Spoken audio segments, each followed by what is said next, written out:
1/5 of the world's gold is stored in London, and as you might imagine, in one of the most secure vaults in the world. Yet many Londoners walk over it every day. Journalist Pádraig Belton has been writing about this, and he's with us here now. Pádraig, good afternoon to you. Hello, Sean. You're awfully kind to have me in. All the gold that's stored in London, who owns this gold? Well, so it's about 1/5 of the gold held by governments is held in London. This includes Ireland's gold. Ireland has about 6 tonnes, which is about €235 million. That's banked in the Bank of England. It doesn't actually belong to the Bank of England, the UK's gold. It belongs to the Treasury.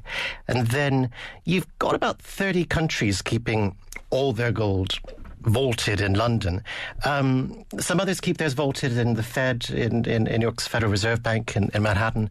But because the gold market is based in London, this is why, I think for one reason it's incredibly safe, and for another reason it's just convenient to have it near where the market is, in case you actually had to bring some of it out and bring it to market. And these are underground vaults they're stored in? There's about 8 of them.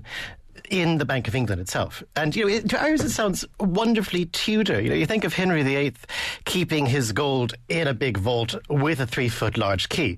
But, this wonderfully modern central bank, the Bank of England, it's got €181 billion of gold in 8 vaults underground. And the key is precisely 3 feet long. There are 2 keys. They're 3 feet long. You need you and a chum both to turn them at the same time, and then there is an electronic bit where you speak a password and it matches it with your voice. So there's a kind of combination of a James Bondy aspect and as you say, a kind of an old-fashioned Tudor aspect to it. So presumably no one's tried to steal this gold. No. Well, they don't normally let people in. They let the Queen in a couple of years ago, and she signed. This is rather fun. She signed a £50 million banknote, which is used internally. Yeah, is there such a who has a £50 million?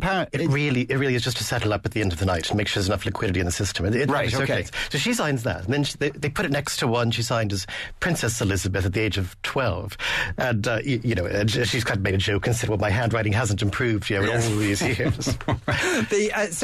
Many countries keep their gold there. Is there, and this is, I suppose, maybe people have forgotten, this is, in a sense, an old-fashioned notion. That gold is there as just-in-case money. It's a hedge. And, the UK actually sold off quite a lot of it. Unfortunately, it picked the wrong time. When Gordon Brown was Chancellor, he had the idea that, we should be keeping some of this gold in modern assets in the property market. That worked wonderfully. And he sold a bunch of it up, and actually it was at its bottom. It was at its absolute bottom, and from that point it began to build. And the UK at the moment would have about $1 billion more. But if you look at the gold that's in circulation in the world, all the gold's ever been mined, if you think of that empty bit under the Eiffel Tower, if you put all the gold into a cube, it could fit comfortably under there. And about half of the gold in the world's been mined is actually it's in jewellery. So more than half of the demand for gold comes from China and India. For India, it's the wedding season. It really moves the price of gold on the markets. With monsoons in, you've got from then till around now. And brides in India wear, on average, about 30 grams of gold on their wedding day to show that they have independent financial heft within their wedding. They're bringing something to their wedding. They have their own resources. In Hong Kong, there's this one gold trader I interviewed, and he had 2 children in Hong Kong. His wife was Chinese, and she said that all of the Westerners would bring cuddly toys to their kids, and every single Chinese friend of theirs would come with gold coinage. They'd bring bullion. It's an incredibly important thing culturally for them. So the gold that's in London, are these in what we'd recognise from movies, those kind of gold bars? They're bars. Yeah. Each bar's. It's called London Good Delivery. There's a London Bullion Market Association that says what if you're refining gold in South Africa or somewhere like that, what it should look like. And there's standards. They can vary a little bit. Some look more like brick. Some look like loaves of bread. But each one is worth comfortably to buy an average house in Ireland, about $500,000. And then there's 300,000 square feet of that. It's if you think of the first skyscraper in the city. This is the vaults in London are actually have more square footage. Part of this too is that London's built on clay. New York, like Dublin, is built on bedrock, so you can stack gold floor to ceiling.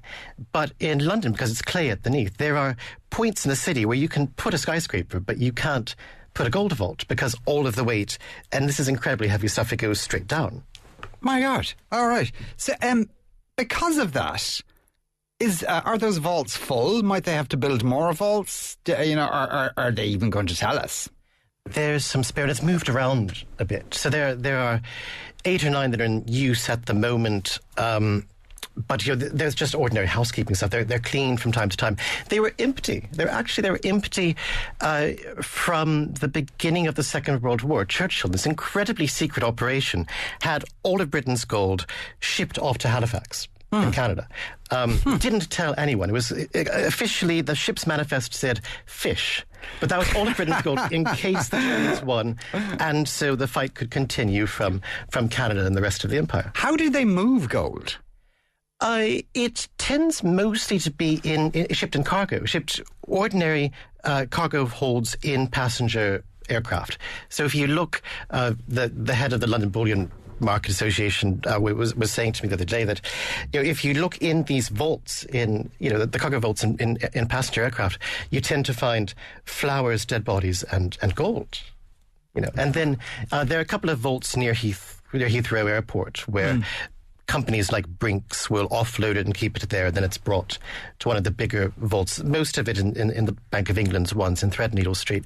A couple of smaller ones, HSBC, Barclays had one, Morgan, and they're about 8. But nearly all of it is underneath the Bank of England itself. So people, when you're in London, you go to Bank Tube Station, you might be walking straight on top of it. Pádraig, thanks so much for coming in to us today. That's journalist Pádraig Belton. We'll be back in a couple of minutes. Oh, God. Moncrieff on Newstalk 106 to 108. Don't hold back.